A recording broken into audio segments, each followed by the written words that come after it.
What's up, Earth Rockers? It's your boy Shovatar back again, continuing our forward slide down the home stretch. We've got the third Rondo of Blood run, the first Maria run. So Maria, if you're not familiar with Maria, something that's going to become clear very quickly, especially if you've already seen the Richter video that I posted, is that Maria is basically like this game's easy mode. She can double jump, she can roll, she can attack while moving, which is more important than I can possibly explain in words. And she does a ton of damage. Her sub-weapons are all pretty good, especially the bird and the dragon, which I'll talk about more. I'm going to start off with the bird, because the bird is basically like Maria's version of the axe. It gives her upwards diagonal angles of attack. What just happened there is an ability called the Guardian Knuckle. So if you do a certain input combo for Maria, it's like up, down, whichever direction you're facing, and then attack, she will shoot out like an evil copy of herself that does a ton of damage. And that's extremely important, because one of the things that I talked about in my Richter videos, my Rondo Blood No Damage Richter videos, is how important hearts are for the purposes of like item crashes, particularly on certain bosses. But Maria, the use of the Guardian Knuckle, I was expecting that to kill the Wyvern. I don't really know why it didn't. But the Guardian Knuckle is extremely important in terms of like heart conservation, because it does a ton of damage. Like, I don't even know if I can illustrate how much damage it does. It basically does as much damage as like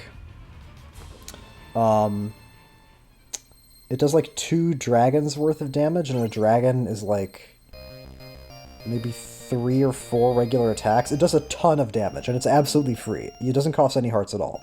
So that means that you can solve a lot of problems on Maria without expending any hearts at all, which opens up more hearts to be used on item crashes, and also just kind of increases the pace of the run in general. So that was something that I didn't actually do the first time I played, because like with Richter, I've done no damage Maria runs before, but in the ones that I did before, I wasn't really using the Guardian Knuckle very much. That was a mistake that I've since corrected, and the reason that I wasn't using it is because I generally don't like input combos, just because I'm not, and the reason I don't like them is because generally I'm not very good at them. But for certain reasons, I had to practice the Guardian Knuckle a lot and get good at it, and it was just such an important ability to make use of in the context of a no-damage run, because it just freed up so much time and so many hearts that could be used on something else. And it just like cleaned up certain areas that were otherwise dangerous. Speaking of dangerous, that little like double jump over the eyeball is pretty risky, because I could just jump right on top of a ghoul. But this is only 3 minutes into the run, so I can handle taking a couple of like RNG risks this early in the run, which is another important thing to mention about Maria in the context of not just a no damage run, but any challenge run, is that she runs faster than Richter, she can attack while moving, she can double jump, she can roll around on the ground at the speed of sound.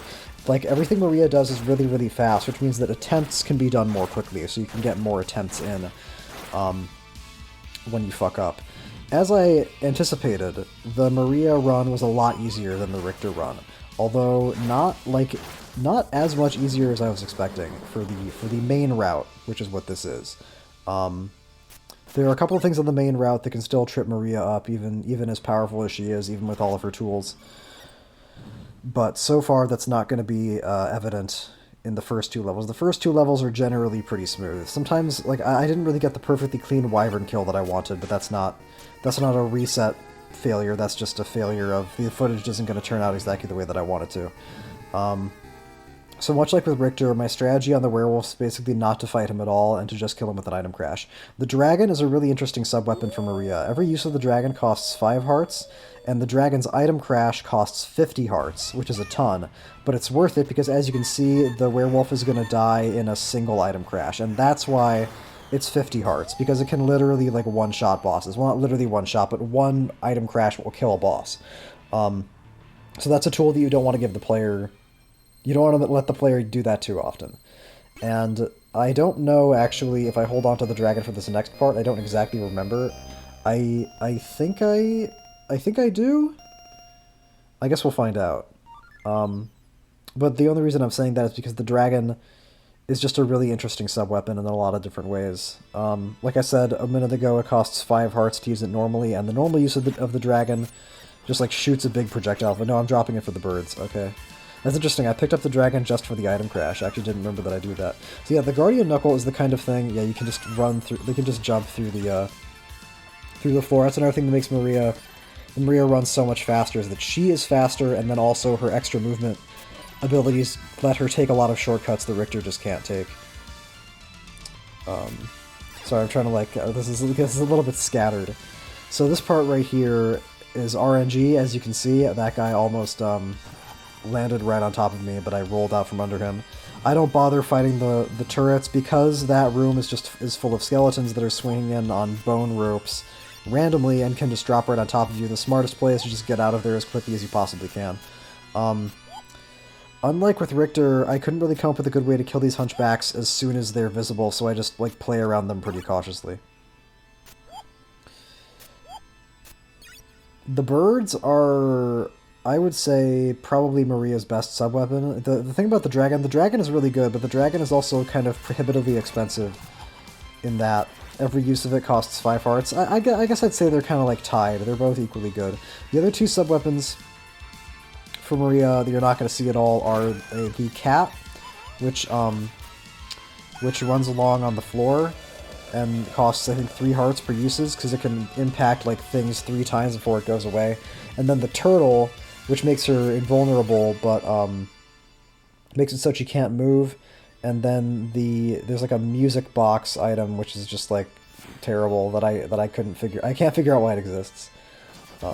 Yeah, that little double jump during the transitional area while you're falling down is something it took me a while to figure out. And I only jump a little bit to the right, because jumping all the way to the right makes you land all the way on the right side of the screen, and then the game gets like confused, and it doesn't scroll the screen to the right when you try to move. So you want to land not on top of the turrets just because you want to get all the way over to the right faster, but you don't want to be all the way over to the right so much so that the game can't like scroll the screen over, which sometimes happens. So the reason I want the birds for the Minotaur is because the Minotaur is generally pretty easy on Maria. The fact you can attack while moving means you don't have to worry about like getting caught out by a petrification breath as often. I want the birds for his throwing rocks attack, which is what just happened.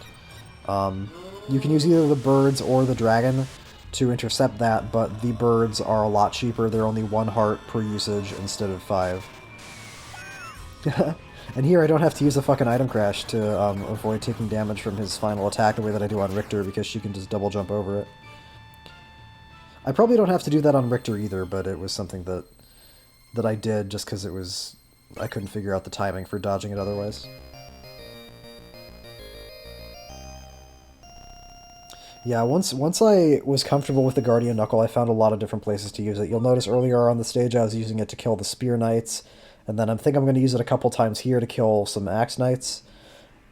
This part with the Hunchbacks is a little bit scary and just requires patience. Because eventually, sooner or later, they will jump into the range of your birds. This was actually a little bit risky for me to jump directly at him like that, but I guess it worked out. So now I'm going to be using some more item crashes to deal with these Bone Serpents. This might seem unnecessary, but the Bone Serpents are just really fucking hard to deal with. They like just swing around in ways that are very hard to predict, and then they shoot fireballs at like different trajectories and at different angles depending on when in their weird serpentine movements they're ready to, fuck, I wanted to not hit that switch, but oh well. When in their movements they decide to like queue up and shoot the fireballs, like it's not super consistent, so that they don't always do the same thing. The safest option is to just kill them with item crashes, which I can do because I have so many hearts freed up from how much usage I'm getting out of the Guardian Knuckle, and out of just like Maria's default attack. The thing about sub-weapons on Maria is that honestly Maria's sub-weapons are much less impactful than Richter's are because she's so strong at base. The fact that she can double jump, the fact that she can move around so flexibly, she has full air control, and the fact that she can shoot 2 birds that shoot out and come back and do like a ton of damage means that she basically already has enough tools at baseline to handle everything. Richter does 2 technically, of course, but with him, he gets more out of sub-weapons, really, than Maria does, because his default attacking range is so limited. So that's why I have enough hearts that I can just, like, dump 40 of them on killing 2 enemies and not really worry about it, because she just doesn't need to use sub-weapons or item crashes as much as Richter does. There was an originally, when I did this level, there was like a thing I tried to do where I would jump off the stairs and then Guardian Knuckle that armor knight there, the brown one, but it didn't end up it ended up being too hard to pull off because I had to like jump to the left off of the stairs and then basically immediately execute a Guardian Knuckle over to the right, which was hard. And yeah, look at that. I skip basically an entire room of level 4 and get right to the boss. Now the boss is... The Dullahan was actually really hard to like learn on Maria because I had to learn it completely differently.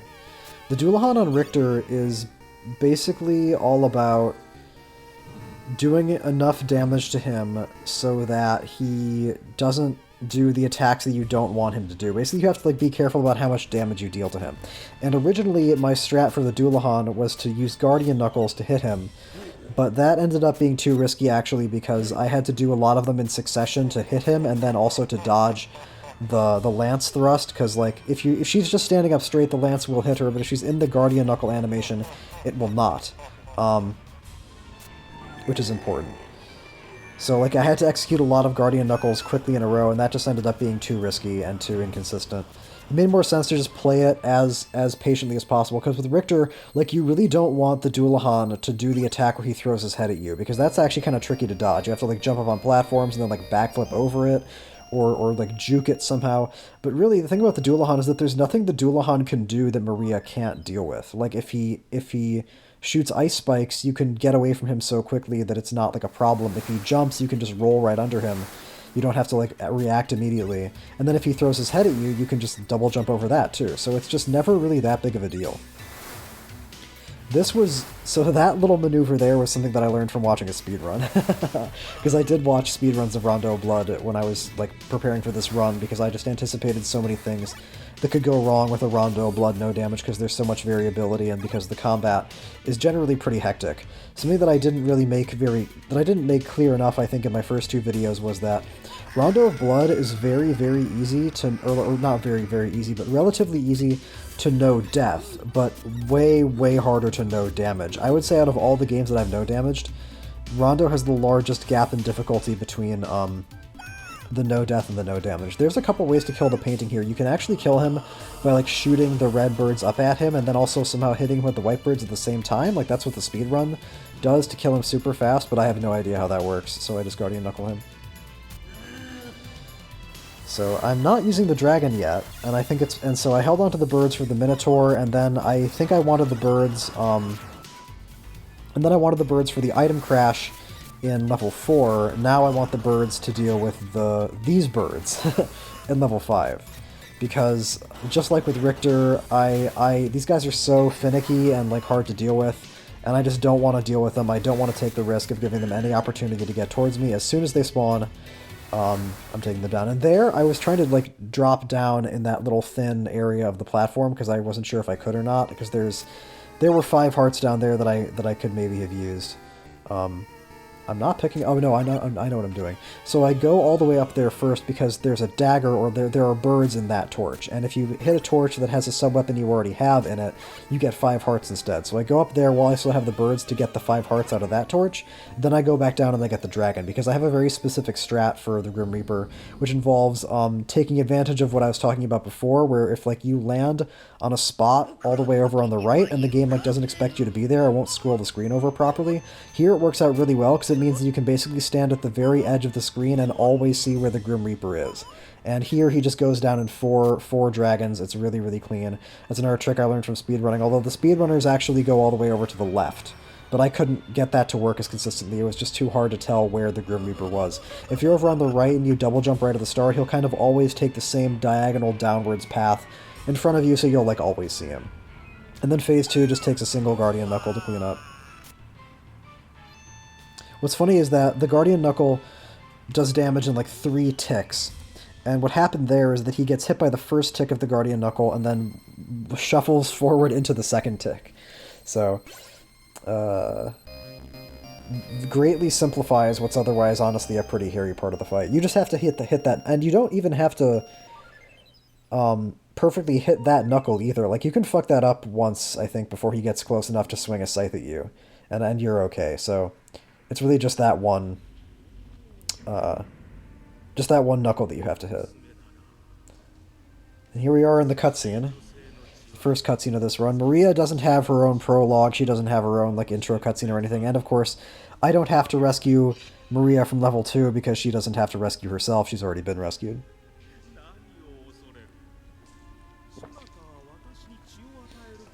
I should have mentioned that back when we were in level 2 actually, but I didn't quite get around to it. There's a whole area of level 2. There's a whole subterranean water area where fishmen jump out at you that I was able to skip. Which is actually very important because that part, there's RNG in that part. In practice, that part didn't usually cause me to reset, but it could have. And every risk you avoid in a run like this is worth it, pretty much.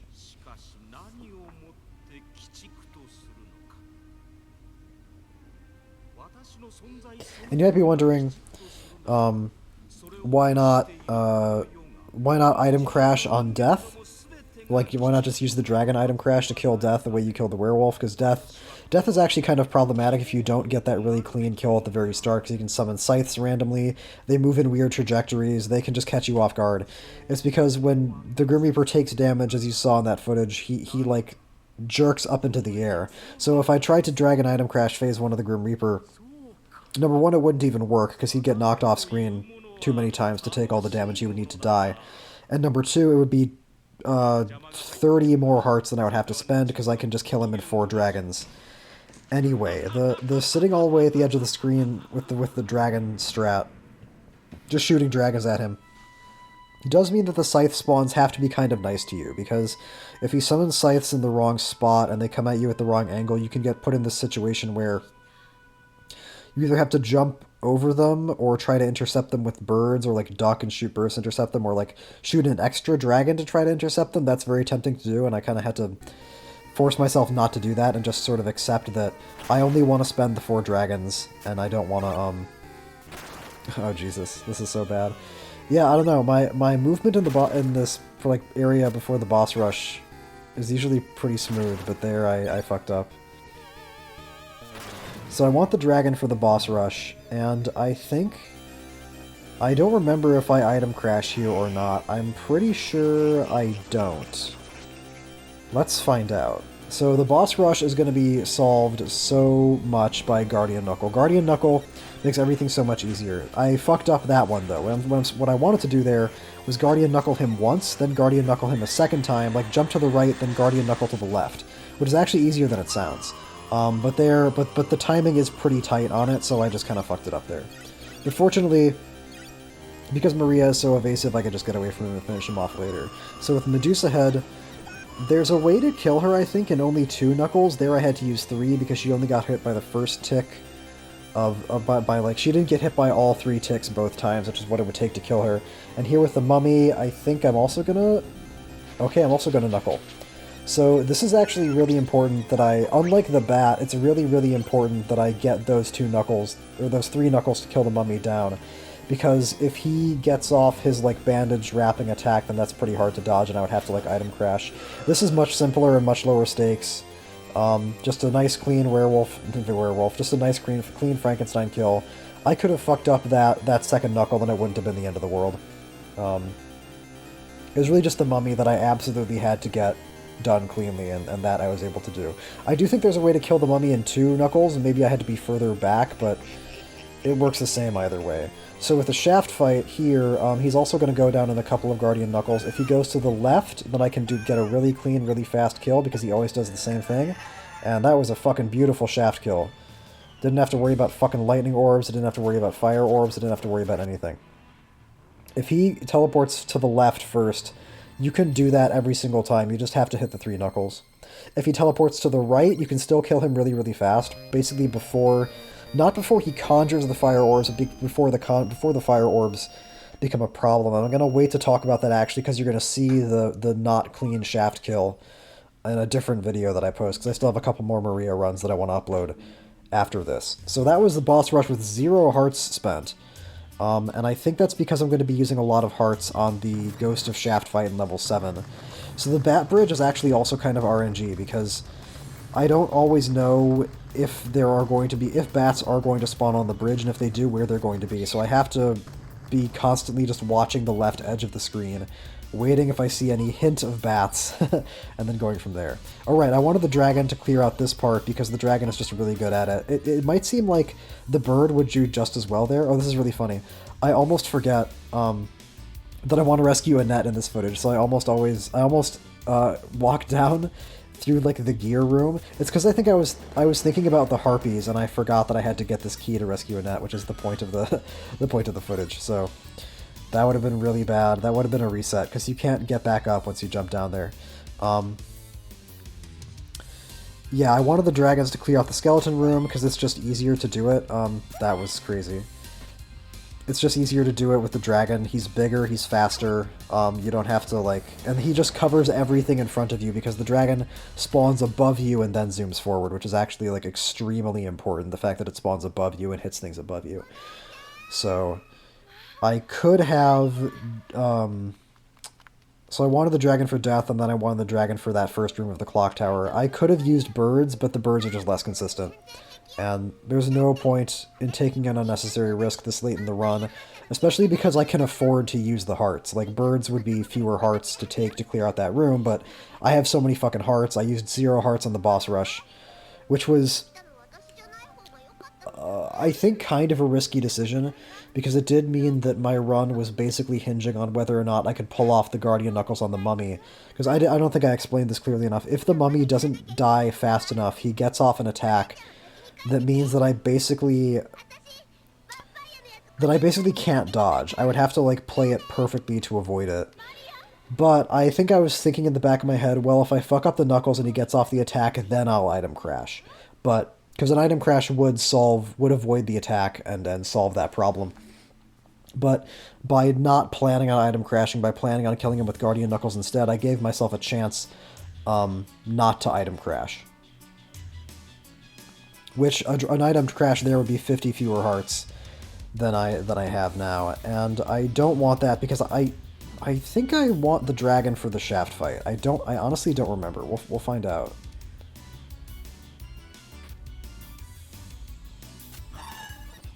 The first time I ever played Rondo, when I was like first playing Rondo of Blood last year, these green guys with the swords were the first enemies that I actually like thought to use the Guardian Knuckle on, because I knew the Guardian Knuckle existed, but I couldn't find a use for it, because I thought that... I remembered thinking that the Guardian Knuckle, like, couldn't hit bosses, because I tried to use it on the Ghost of Shaft, and it, like, didn't do any fucking damage, but that's actually something that's exclusive to the Ghost of Shaft. He, for some fucking reason, just doesn't take damage from the Guardian Knuckle, and I don't know why it is.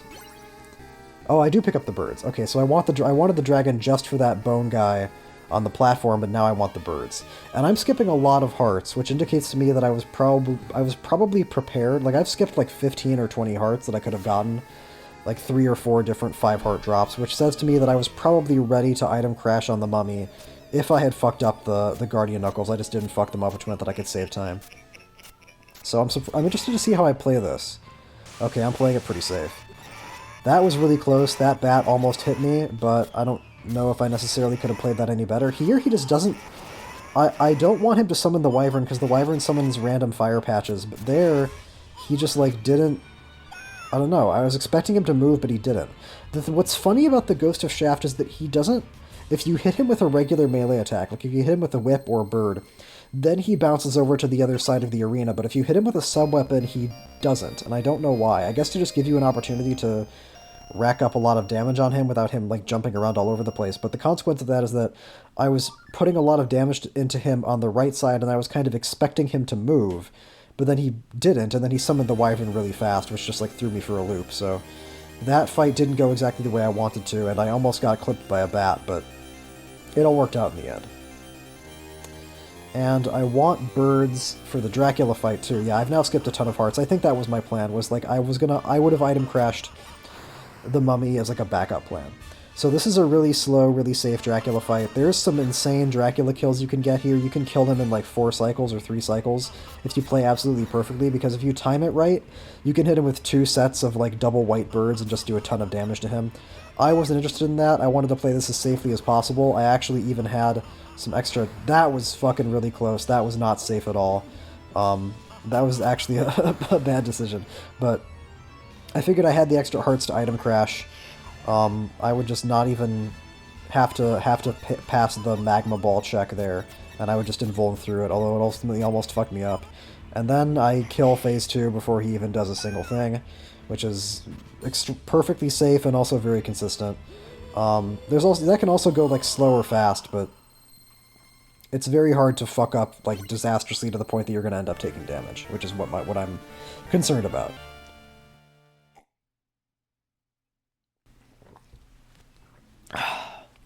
And now we have the most perfect cutscene in the entire game.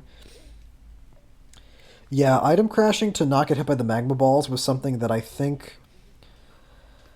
I don't know what exactly went wrong there to make me almost get hit by those 3 fireballs. I think the way that I had practiced it was that I item crashed a little bit later so that his fireballs actually got intercepted by the item crash itself somehow, because the item crash lasts for a while. But there I item crashed too early and had to like barely duck under the 3 fireballs when they came out.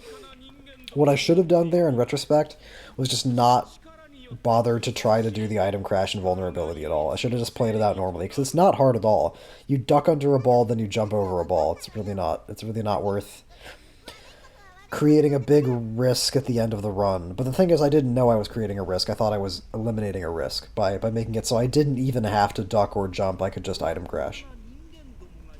And plus I was going into the fight with like 48 hearts and I had nothing to do with them, so I figured I might as well. That was just a very strange occurrence there. Long, awkward silence as Dracula waits for Richter to talk, but he doesn't say anything because Richter's not here. I had such a hard time when I recorded the footage. It was so weird because like different video players would like fuck up the like flickering effect on Dracula back there. I remember I opened it up in some video player application and like the flicker like wasn't rendering, like wasn't like appearing properly. But then if I just did like if I just opened it in like AVDemux or then I think then it would. So there was something about that was weird. Hey, it's my profile picture. Up in the top left there. But I'm pretty sure the flickering looks fine here, so it should come out fine on YouTube. Excuse me.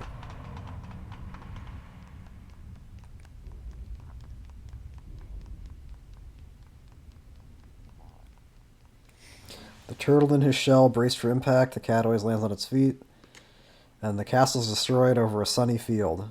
I fucking love Rondo of Blood, man. I love Maria. So, that was, that one thing that I don't... the one imperfection with the Maria runs is that I don't really get to showcase a lot of her sub-weapons. Like, I never use the cat, I never use the turtle. It's pretty much just the bird and dragon show, which I guess is fitting with my profile picture. And then, like, Guardian Knuckle for everything else. Whereas with Richter, I feel like between my 2 Richter runs that I posted recently, I think I used every sub-weapon. Except for the stopwatch, I guess, but there's only a couple stopwatches in the whole game. And Rondo of Blood's not the kind of game where you need the stopwatch to get through it. It's not like X68 or Dracula's Curse or anything like that. You can just kind of outmaneuver and out-execute and outplay a lot of the challenges. You don't need a fucking stopwatch to literally pause the game for you so you can clear shit out. So, this was pretty fun, but this is actually a lot harder to get than I thought it would be. Because I actually collected the alternate route footage first. Oh, no, I didn't. That was the last set of Maria no damage runs that I recorded that I'm not posting. Sorry, this is very scattered. This got a lot easier once I figured out the consistent Grim Reaper kill. Which was only semi-consistent because, again, like, sometimes sights could fuck me up, sometimes, like, I would just react incorrectly and I'd get clipped, but